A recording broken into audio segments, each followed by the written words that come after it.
Voltei, gente, para a gente falar sobre fontes energéticas, tá bem? O primeiro ponto que é importante que vocês tenham em mente é que você tem fontes energéticas, tanto renováveis quanto não renováveis. O que vai diferenciar uma da outra é a escala de tempo. Nas não renováveis, a escala de tempo é maior. Por que é maior? Pelo seguinte, se acaba o petróleo hoje, petróleo é uma fonte energética importantíssima, a mais importante do planeta. Se o petróleo acaba hoje, sabe quanto tempo depois ele vai voltar a aparecer? Daqui a alguns milhões de anos. Ou seja, ele vai voltar a aparecer no nosso planeta. Porém, em uma escala de tempo extremamente grande. Ao mesmo tempo, quando olhamos para as fontes energéticas renováveis e percebemos que essa escala de tempo é menor, por que ela é menor? Porque ela se baseia em um tempo em que, caso essa fonte venha a desaparecer, nós conseguiremos presenciar esse retorno. Por exemplo, biomassa. E aí, quando a gente pensa em biomassa, no Brasil a gente está pensando principalmente na cana-de-açúcar. Na plantação de cana-de-açúcar, se todas as canas de açúcar acabarem, você vai lá e planta mais. Daqui a 6 meses, 3 meses, enfim, elas vão voltar a aparecer. Percebem a diferença? Então, o que diferencia uma fonte energética não renovável de uma renovável é a escala de tempo de cada uma dessas fontes, caso elas venham a desaparecer, tá? É a escala de tempo, né, do retorno dessas fontes energéticas. Mais uma vez, as não renováveis, como o petróleo, tem uma escala de tempo maior, que nós dizemos que é baseada no tempo geológico. Enquanto que as fontes energéticas renováveis já se baseiam numa escala de tempo menor, que a gente já chama de tempo biológico. Entenderam? Tranquilão? Vamos lá. As não renováveis, as fontes energéticas não renováveis. Nós temos aí petróleo, carvão, gás natural, tá? Que são combustíveis fósseis. São combustíveis fósseis. Perfeito? E geram impactos ambientais muito grandes, principalmente com a emissão de dióxido de carbono, CO2. Professor, por que causam tantos impactos ambientais? Por quê? Porque petróleo, carvão, mineral e gás natural, quando são superaquecidos, né, a gente tem que superaquecer essas três fontes para poder gerar energia, para poder gerar o vapor, enfim, eles jogam para a atmosfera gases poluentes. Você está aquecendo o petróleo, está aquecendo o carvão, está aquecendo o gás natural. Eles vão jogar para a atmosfera uma série de gases que são poluentes, dentre eles o dióxido de carbono, que tem um impacto no efeito estufa gigantesco. Tá? E só para frisar alguns pontos aqui importantes sobre o petróleo, né?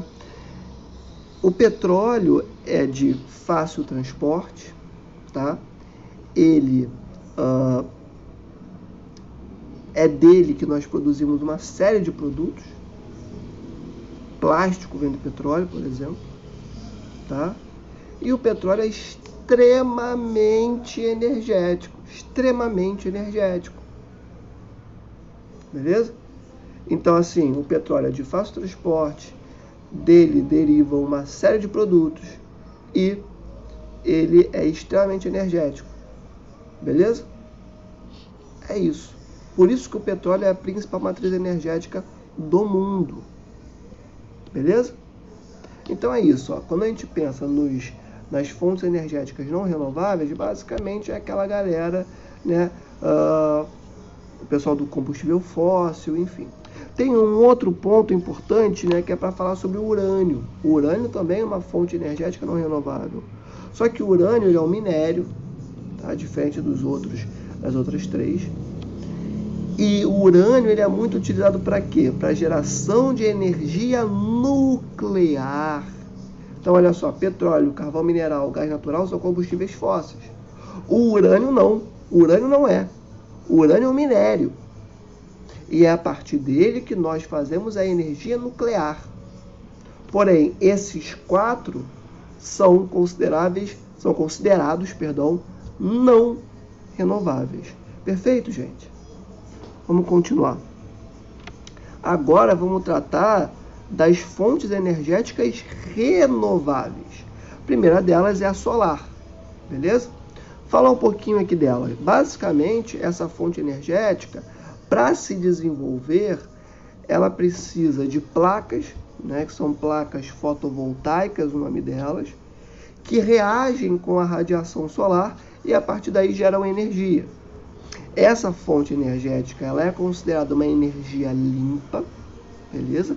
Porque ela não emite gases poluentes. Além disso, ela é de fácil instalação, tá? Você basicamente é só chegar num lugar, tacar ali uma série de placas voltaicas e vai gerar energia. Claro que tem todo um mecanismo, uma tecnologia, mas é muito mais fácil do que ter que construir uma hidrelétrica gigantesca, percebem? Porém, essa é uma tecnologia que ainda é de alto custo, é uma tecnologia muito cara, beleza? E ela também depende das condições... Eita, tá passando um mosquitinho. Ela também depende das condições climáticas. Se o dia estiver chuvoso, por exemplo, ferrou. O outro ponto é o seguinte: essa tecnologia, né, essa energia, ela se adapta melhor a países que têm latitudes mais baixas. Por quê?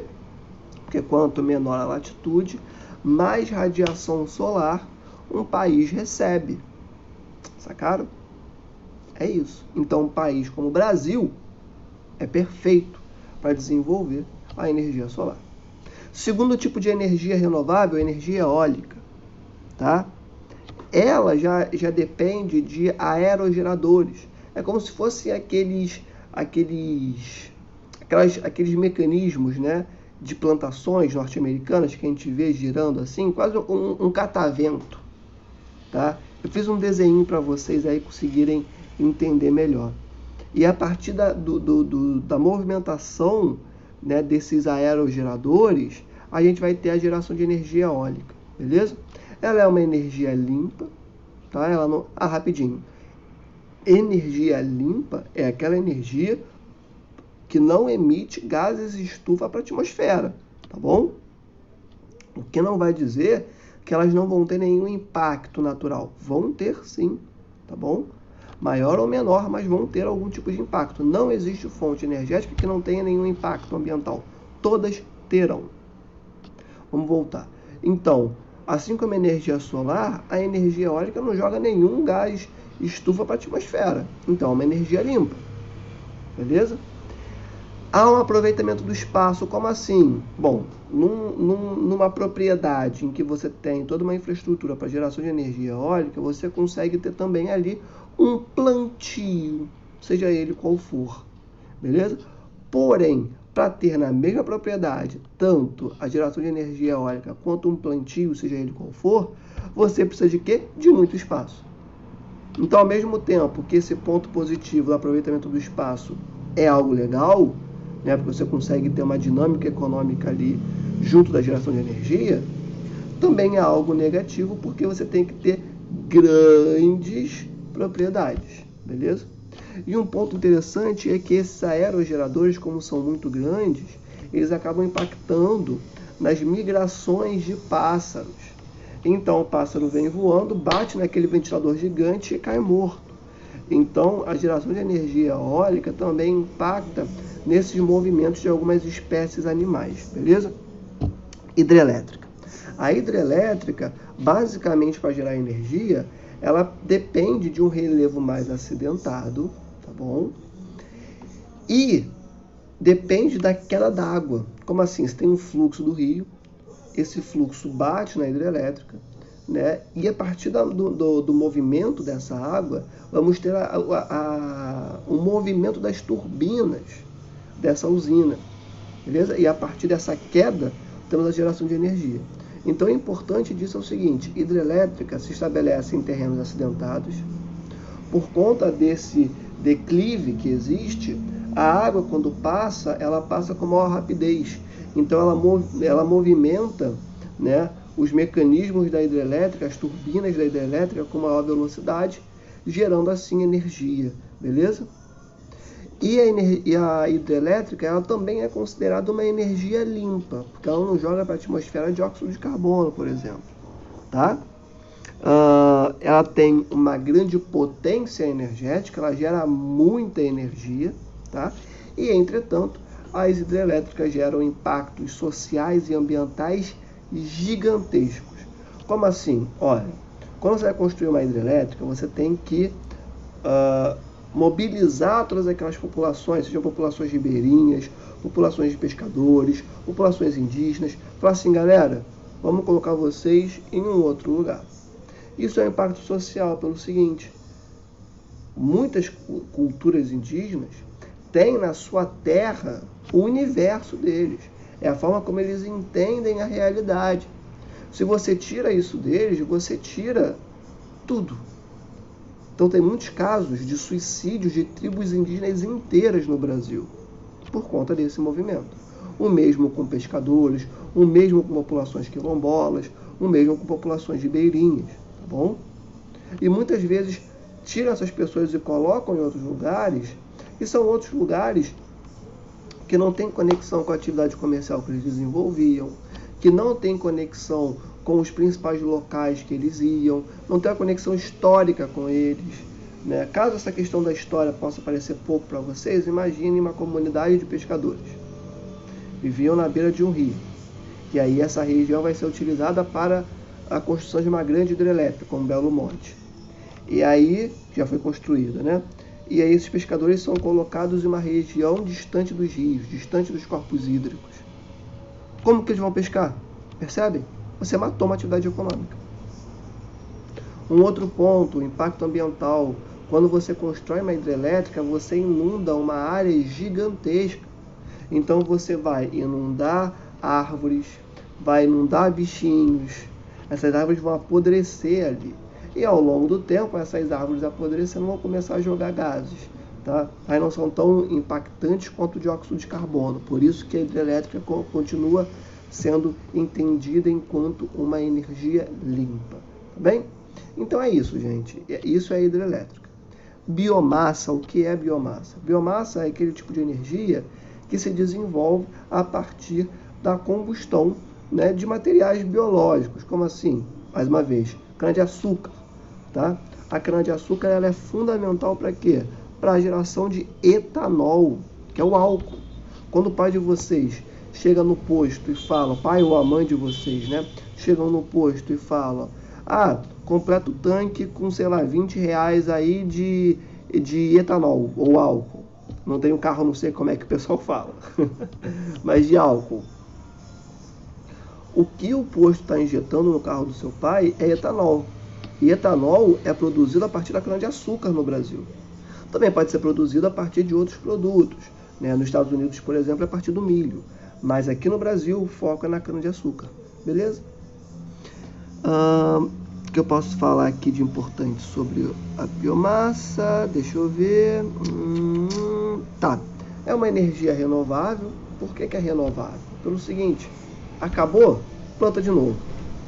Basicamente isso, uma energia renovável.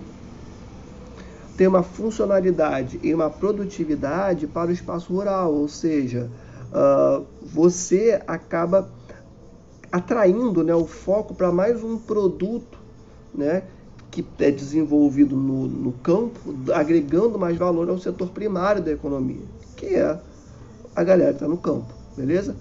Porém, isso gera uma diminuição da diversidade agrícola. Como assim uma diminuição da diversidade agrícola? Pelo seguinte, se você tem um grande foco na cana-de-açúcar, o pessoal vai deixar de plantar batata, chuchu, para focar só aqui, ó, na cana-de-açúcar. E tem um ponto também. Se o pessoal está muito focado na cana-de-açúcar, eles vão devastar cada vez mais e mais e mais e mais terras para produzir mais e mais e mais e mais cana. Tá?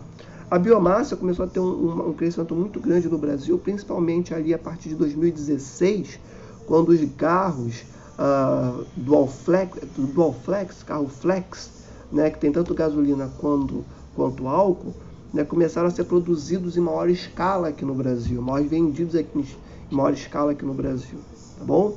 Então, basicamente, é isso que nós temos para falar sobre as fontes energéticas, tanto as não renováveis quanto as renováveis, tá? Foque nos pontos principais que eu coloquei aqui na nossa aula, que vocês vão arrebentar.